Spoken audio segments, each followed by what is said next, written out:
మన ఈ 4.5 సంవత్సరాలు జరిగిన జగనన్న ప్రభుత్వము ఇది వరకు జరిగిన చంద్రబాబు నాయుడు గారి ప్రభుత్వంలో ఏ విధంగా పాలన ఉందో ఒకసారి మీరందరూ కూడా ఆలోచించుకోవాలని చెప్పి కూడా నేను కోరుతా ఉన్నాను.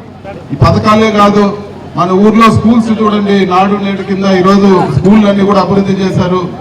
మీరందరూ కూడా ఒకసారి ఆలోచించుకోండి, ప్రభుత్వ పాఠశాలలు ఏ విధంగా ముందున్నాయి, ఈరోజు మన బిడ్డల యూనిఫామ్ ఏ విధంగా ఉంది, వాళ్ళకి పెట్టే భోజనం ఏ విధంగా ఉంది, వాళ్ళకి చెప్పే చదువు ఏ విధంగా ఉంది, వాళ్లకు ఈరోజు బ్యాగులు ఇవ్వడం కానీ అదే విధంగా పుస్తకాలు ఇవ్వడం కానీ అన్ని కూడా మీరు ఒకసారి ఆలోచించుకోవాలని చెప్పి కూడా నేను కోరుతా ఉన్నాను.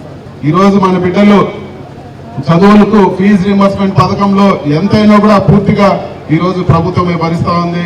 అదేవిధంగా ఆరోగ్యశ్రీలో కూడా ముందు కన్నా ఈరోజు ఎంతో మెరుగైన వైద్య సేవలు అందుతా ఉన్నాయని చెప్పి కూడా మనం అందరం కూడా ఒకసారి గుర్తు చేసుకోవాలి. ఇదే ఒకసారి చంద్రబాబు నాయుడు గారి పాలన గురించి కూడా మనం ఒకసారి ఆలోచించుకోవాలా.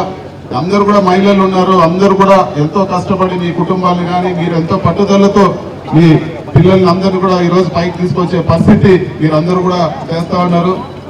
ఇది వరకు చంద్రబాబు నాయుడు చెప్పినాడు రైతు రుణ మాఫీ చేస్తానని, ఆ మాట ఎగరగొట్టింది వాస్తవమా కాదా? అప్పుడు అందరు కూడా మహిళలకు చెప్పినాడు డ్వాక్రా రుణాలు అన్ని మాఫీ చేస్తాం మీరు కట్టద్దని 2014 ఎలక్షన్లో చెప్పినాడు. ఎలక్షన్ అయినాక ఒక్కరంటే ఒకరు కూడా డ్వాక్రా రుణాలు మాఫీ చేయలేదు. బంగారు రుణాలు మాఫీ చేస్తా అని చెప్పినారు, ఇంటికి ఒక ఉద్యోగం అని చెప్పినాడు, ఏ ఒక్క కార్యక్రమం కూడా చేయలేదు. ఆ రోజు సచివాలయాలు లేవు, జన్మభూమి కమిటీలు ఉన్నాయి, పెన్షన్ ఉండే వాళ్ళకే 2-3 పెన్షన్ ఇచ్చుకున్నారు ఒకే ఇంట్లో. కానీ నిజంగా ఎవరికైనా పెన్షన్ ఇవ్వాల్సి వస్తే ఇవ్వని పరిస్థితి ఉండింది. ఈ రోజు కూడా మనం కానీ ఈరోజు మళ్ళా మనకు జగనన్న లేరనే పరిస్థితి వస్తే సచివాలయాలు వాలంటీర్లు అందరినీ తీసేసి ప్రతి సచివాలయం కూడా జన్మభూమి కమిటీ కార్యాలయాలు అయిపోతాయని చెప్పి కూడా మీరందరూ కూడా గుర్తుపెట్టుకోవాలని చెప్పి కూడా తెలియజేస్తా ఉన్నాను. జగనన్న ఉంటే మనకు పథకాలు ఉంటాయి, జగనన్న లేదంటే ఖచ్చితంగా 2014 నుంచి 19 వరకు పరిపాలన ఏ విధంగా ఉందో మీరందరూ కూడా ఒకసారి ఆలోచించుకోండి. ఖచ్చితంగా మళ్ళీ అదే పరిస్థితులు తలెత్తుతాయి.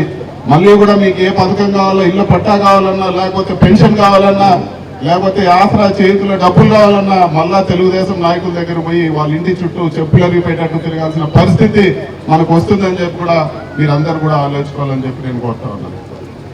ఈరోజు ప్రతి ఇంటికి కూడా లక్షల్లో అభివృద్ధి చెందింది, లక్షల్లో అందరు కూడా మేలు జరిగింది. ఈరోజు మనకు రొంచెర్ల మండలంలో మీరందరూ కూడా చూసింటారు ఎన్ని రోడ్లు వేసినారు, కొత్త రోడ్లు. మనకుండే గ్రామీణ రోడ్లు అన్నీ కూడా ఈరోజు పూర్తయిన పరిస్థితి, ప్రతి పల్లికి కూడా వేసినారు.